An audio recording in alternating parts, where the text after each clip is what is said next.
एक बार माता लक्ष्मी क्षीर सागर में भगवान विष्णु के पैर दबा रही थी। पैर दबाते हुए माता लक्ष्मी ने भगवान विष्णु से कहा, हे प्रभु, आज मेरे मन में 3 प्रश्न उठ रहे हैं। यदि इन 3 प्रश्नों के उत्तर देकर आप मुझे संतुष्ट करेंगे तो मेरे मन को बहुत शांति मिलेगी। तब भगवान विष्णु कहते हैं, हे देवी, तुम्हारे जो भी प्रश्न है तुम निसंकोच होकर पूछो, मैं तुम्हारी शंका का निवारण अवश्य ही करूंगा देवी। तब माता लक्ष्मी भगवान विष्णु से कहती हैं, हे प्रभु, वह कौन सी स्त्री होती है जिसके भाग्य में संतान सुख नहीं होता है? दूसरा प्रश्न है, कौन सी स्त्री समय से पहले विधवा हो जाती है? और मेरा तीसरा प्रश्न है कि कौन सा श्रृंगार करने से स्त्री को स्वर्ग में स्थान प्राप्त होता है? तब भगवान विष्णु कहते हैं, हे देवी, तुमने उचित ही प्रश्न किए हैं। तुम्हारे यह तीनों प्रश्न अत्यंत महत्वपूर्ण है। इन प्रश्नों का उत्तर संसार कल्याण के लिए है। जो भी मनुष्य इन्हें ध्यान से सुनता है उसे पृथ्वी लोक पर संपूर्ण सुख प्राप्त होते हैं और मृत्यु के बाद उसे मेरे लोक की प्राप्ति होती है। भगवान विष्णु देवी लक्ष्मी से कहते हैं, हे देवी, मैं तुम्हें आज एक अत्यंत पवित्र कथा सुनाता हूँ। इस कथा के माध्यम से तुम्हें तुम्हारे सभी प्रश्नों का उत्तर प्राप्त होगा, लेकिन तुम्हें इस कथा को ध्यान से पूरा सुनना होगा। इस कथा को कभी आधा अधूरा नहीं सुनना चाहिए। इस कथा में समस्त संसार का कल्याण छिपा हुआ है। जो भी इस कथा को ध्यान से पूरा सुनेगा उसके मैं 32 अपराध क्षमा करता हूँ। तब देवी लक्ष्मी कहने लगी, हे प्रभु, मैं आपको वचन देती हूँ कि मैं इस कथा को पूरे मन और लग्न से सुनूंगी। आप कृपया कथा को आरंभ करें। तो दोस्तों, आप सभी से एक विनती है कि आप भी इस कथा को पूरा जरूर सुने। इसे आधा अधूरा सुनना पाप माना जाता है। कथा शुरू करने से पहले कमेंट में जय मां लक्ष्मी और जय श्री हरि विष्णु अवश्य लिखें। साथ ही वीडियो को लाइक करना ना भूलें। तो चलिए कथा को आरंभ करते हैं। भगवान विष्णु कहते हैं, हे देवी, एक समय की बात है। मध्य देश में एक छोटा सा नगर था। उस नगर में एक सेठ रहता था। उस सेठ के 2 पुत्र थे और सेठ के दोनों बेटों का विवाह भी हो चुका था। सेठ के घर में किसी चीज की कोई कमी नहीं थी, किंतु सेठ की पत्नी का स्वभाव अत्यंत दुष्ट था। सेठ की पत्नी और सेठ के बड़े बेटे की पत्नी दोनों का ही स्वभाव दुष्ट था। सेठ की पत्नी अपनी बड़ी बहू का तो बहुत लाड़ प्यार करती थी, किंतु छोटे बेटे की पत्नी के साथ बुरा व्यवहार करती थी। घर की सबसे छोटी बहू अर्थात छोटे बेटे की पत्नी बहुत अच्छे स्वभाव की, ईश्वर पर श्रद्धा रखने वाली पतिव्रता नारी थी। वह अकेले ही घर का सारा काम किया करती थी और गृह कार्य में दक्ष थी। इतना अच्छा स्वभाव होने के बावजूद भी उसकी सास उसके साथ बुरा व्यवहार करती थी, उसका हमेशा अपमान करती थी। इसके पीछे का कारण बस इतना था कि बड़ी बहू को एक पुत्र था और छोटी बहू ने एक पुत्री को जन्म दिया था। पुत्री को जन्म देने के कारण सेठ की पत्नी अपनी छोटी बहू को बार बार ताना मारा करती थी, लेकिन वह बेचारी कर भी क्या सकती थी। जो भाग्य में लिखा होता है उसके साथ वही होता है। भगवान विष्णु कहते हैं, हे देवी, अब मैं तुम्हें छोटी बहू की कहानी सुनाता हूँ। इससे तुम्हें पहले प्रश्न का उत्तर प्राप्त हो जाएगा कि कौन सी स्त्री को पुत्र प्राप्ति नहीं होती।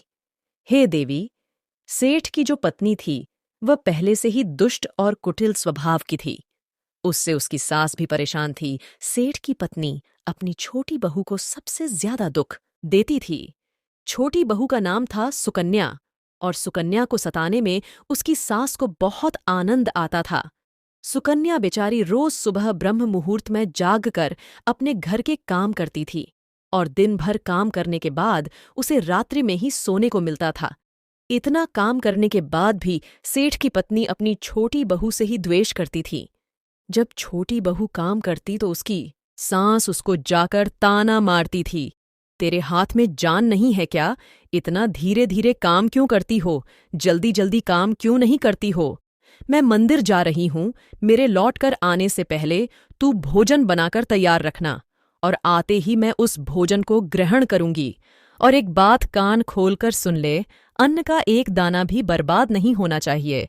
बेचारी सुकन्या चुपचाप अपनी सास का अत्याचार सहन करती थी और उसकी सास की हर आज्ञा का बड़ी विनम्रता से पालन करती थी। फिर छोटी बहू खाना बनाते हुए सोचने लगी कि मैं घर का इतना काम करती हूँ, लेकिन फिर भी मैं चैन की सांस नहीं ले पाती हूँ। मेरी सासू माँ किसी न किसी बात को लेकर मुझे ही ताना मारती रहती है। पता नहीं कब उनकी ताना मारने की आदत जाएगी। सुकन्या इतना सोच ही रही थी कि तभी घर के दरवाजे पर खटखटाने की आवाज सुनाई दी। छोटी बहू ने सोचा, अभी तो भोजन तैयार भी नहीं हुआ है। लगता है मेरी सासू माँ आज जल्दी लौट आ गई। अब वह फिर से ताना मारेगी। तब सुकन्या ने दरवाजा खोला तो उसने देखा कि द्वार पर एक सन्यासी खड़ा हुआ है। वह सन्यासी सुकन्या से कहने लगा, बेटा सदा सुहागन रहो। तुम इस सन्यासी के लिए कुछ भोजन का दान करो। पुत्री, मुझे बड़ी भूख लगी है। तब सुकन्या ने सोचा, अगर मैं इस सन्यासी को भोजन करा दूं और इतने में मेरी सांस आ गई तो मेरी खैर नहीं। कुछ देर तक विचार करने के बाद सुकन्या ने सोचा, यदि मैं सासू माँ के ताने मारने के डर से इस सन्यासी को भोजन नहीं कराऊंगी तो मुझे महापाप लगेगा। मेरा सारा पुण्य नष्ट हो जाएगा। इतना सोचकर सुकन्या ने उस सन्यासी को घर के अंदर बुला लिया। अतिथि धर्म का पालन करते हुए सुकन्या ने उस सन्यासी को भोजन परोसा। तभी उसकी सांस घर पर आ पहुंची और उस सन्यासी को घर के अंदर भोजन करते हुए देखकर उसे बहुत गुस्सा आया। वह चिल्लाते हुए सुकन्या से कहने लगी, यहाँ पर किसी प्रकार का भंडारा नहीं चल रहा है जो तुम राह चलते भीखमंगों को घर में बिठाकर खिला रही हो। सुकन्या ने अपनी सास से बड़ी विनती की, लेकिन सुकन्या की सास ने बहू की एक नहीं सुनी और उसकी सास ने उस सन्यासी को घर से बाहर निकाल दिया और उसके भोजन को कचरे में उठाकर फेंक दिया। उसके बाद सुकन्या की सास उस पर गुस्सा करने लगी, कहने लगी, अरे दुष्ट औरत, मैंने तुझे कहा था कि अन्न का एक दाना भी बर्बाद नहीं होना चाहिए, लेकिन तूने क्या किया, उस भिखारी को इतना सारा भोजन दे दिया। सुकन्या डरते डरते बोली, सासू माँ, मैंने सन्यासी को अपने हिस्से का भोजन दिया है। इसमें आखिर इतना गुस्सा होने की क्या बात है? द्वार पर आए अतिथि को कभी खाली हाथ नहीं भेजते हैं, ऐसा हमारे शास्त्र कहते हैं। इसी बात पर सुकन्या की सास ने उसे बहुत डांटा। दोनों के बीच कई देर तक बहस हुई और सुकन्या की सास ने गुस्से में आकर सुकन्या को धक्के मारकर घर से बाहर निकाल दिया और घर का दरवाजा बंद कर दिया। सुकन्या देर तक घर के मुख्य दरवाजे के सामने खड़ी रही और बाहर से अपनी सास को आवाज देने लगी। सुकन्या की सास ने एक नहीं सुनी और उसे घर के अंदर नहीं आने दिया। फिर सुकन्या दुखी और उदास होकर अपने मायके के लिए निकल गई। मायके जाने के रास्ते में बहुत बड़ा जंगल पड़ता था। सुकन्या भूखी प्यासी रहकर उस जंगल के रास्ते पर से चलने लगी। तभी उसी समय जोर जोर से अचानक से बादल गरजने लगे और मूसलाधार बरसात होने लगी। बारिश से बचने के लिए सुकन्या एक वृक्ष के नीचे जाकर खड़ी हो गई। वहां पर सुकन्या ने देखा कि पेड़ के नीचे में कोठर बना हुआ है। फिर वह बिना देरी किए जल्दी से उस कोठर में घुस गई। कोठर में जाने के बाद सुकन्या ने देखा कि अंदर कोई साधु महात्मा बैठे हैं। वह सन्यासी कोई और नहीं बल्कि भगवान विष्णु ही थे, जो साधु का रूप धारण करके बैठे थे। जब उस साधु ने सुकन्या को देखा तो बोले, हे पुत्री, तुम इस घने जंगल में अकेली क्या कर रही हो? रोना बंद करो पुत्री, मैं तुम्हारे बारे में सब कुछ जानता हूं। तुम्हारे ससुराल वाले अत्यंत दुष्ट स्वभाव के हैं और वे तुम्हें बहुत दुख देते हैं। इसका कारण बस केवल इतना है कि तुम्हें पुत्र प्राप्ति नहीं हुई है। पुत्री को जन्म देने के कारण तुम्हें तुम्हारी सांस के ताने सुनने पड़ते हैं। है पुत्री, तुम चिंता मत करो, मैं तुम्हें एक पर्ची देता हूं। इस पर जो उपाय लिखा हुआ है, तुम उस उपाय को पूरे मन के साथ करो, फिर तुम्हें एक गुणवान पुत्र की प्राप्ति होगी। फिर सुकन्या ने वह पर्ची ली और वह साधु वहां से अचानक गायब हो गए। यह चमत्कार देखकर सुकन्या बहुत प्रसन्न हुई। फिर बारिश रुकने के बाद सुकन्या का पति उसे ढूंढते हुए उस स्थान पर पहुंच गया। सुकन्या ने अपने पति को सारी हकीकत बता दी और फिर दोनों ने घर वापस ना जाकर उसी जंगल में रहने का निर्णय लिया। वहीं पर रहते हुए एक दिन सुकन्या के मन में पुत्र प्राप्ति का ख्याल आया और वह मन ही मन सोचने लगी, यदि मेरा भी कोई पुत्र होता तो आज मुझे ससुराल में बहुत इज्जत मिलती। तभी सुकन्या को उस साधु के द्वारा दी गई पर्ची की याद आ गई, और फिर जब उसने वह पर्ची खोलकर पढ़ा तो उसने देखा कि जो स्त्री पुत्र प्राप्ति की कामना रखती है उसे रात्रि में अपने पति की बाईं तरफ सोना चाहिए। ऐसा करने से कुछ समय बाद में बाईं करवट लेटने से नाक का दाहिना स्वर और दाहिनी करवट लेटने से नाक का बायां स्वर चालू हो जाता है। फिर जब पुत्र की इच्छा हो तो उस स्थिति में मिलन से पहले यह निश्चित कर लेना चाहिए कि पुरुष का दायां स्वर चलने लगे और स्त्री का बायां स्वर चलने लगे और उसी समय पर गर्भ धारण किया जाना चाहिए। ऐसा करने से निश्चित ही पुत्र की प्राप्ति होती है। इसके विपरीत नाक के स्वर चलने से पुत्री की प्राप्ति होती है। उस पर्ची में आगे लिखा हुआ था कि मासिक धर्म शुरू होने के बाद पहले 4 दिनों में पुरुष के साथ मिलन करने से पुरुष को रगड़ता प्राप्त हो जाता है और 5वीं रात्रि में मिलन करने से पुत्री की प्राप्ति होती है तथा 6ठी रात्रि में मिलन करने से पुत्र रत्न की प्राप्ति होती है। 7वीं रात्रि में मिलन करने से वंध्या पुत्री होती है। 8वीं रात्रि में मिलन करने से बलशाली पुत्र की प्राप्ति होती है। 9वीं रात्रि में मिलन करने से सुंदर कन्या की प्राप्ति होती है तथा 10वीं रात्रि में मिलन करने से विद्वान और अतिश्रेष्ठ पुत्र की प्राप्ति होती है।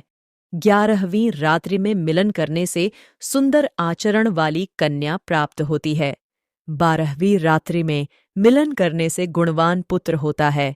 13वीं रात्रि में मिलन करने से लक्ष्मी स्वरूपा पुत्री होती है। 14वीं रात्रि में मिलन करने से गुणवान, बुद्धिमान तथा बलवान पुत्र होता है।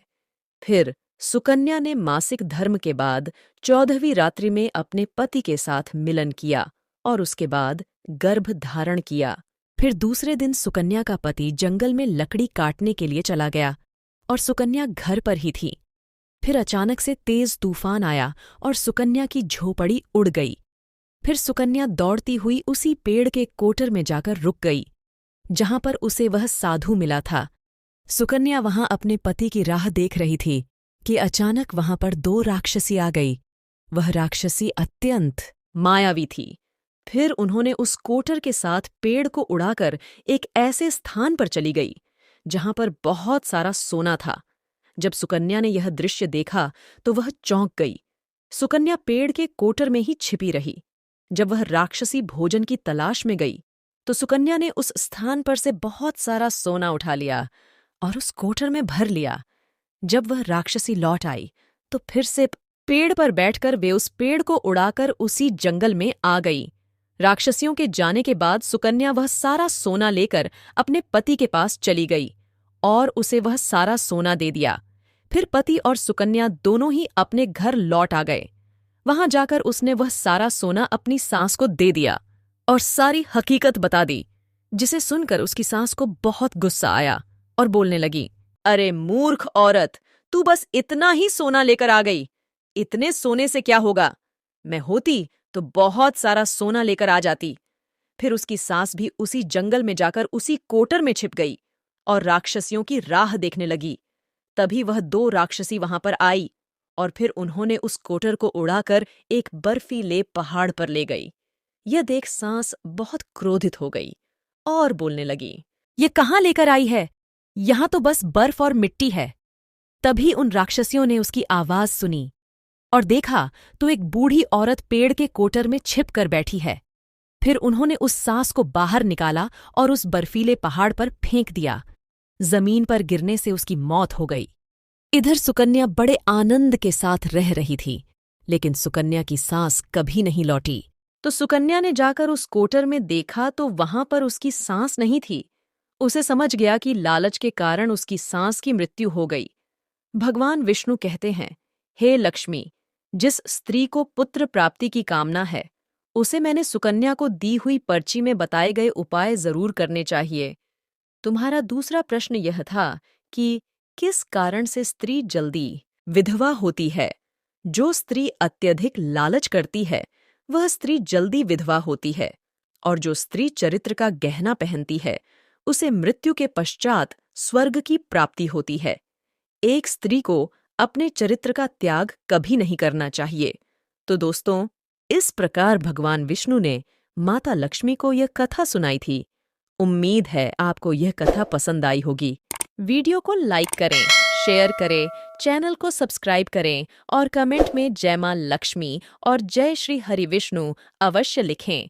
तो दोस्तों, मिलते हैं आपसे अगली वीडियो में। आप सभी का धन्यवाद।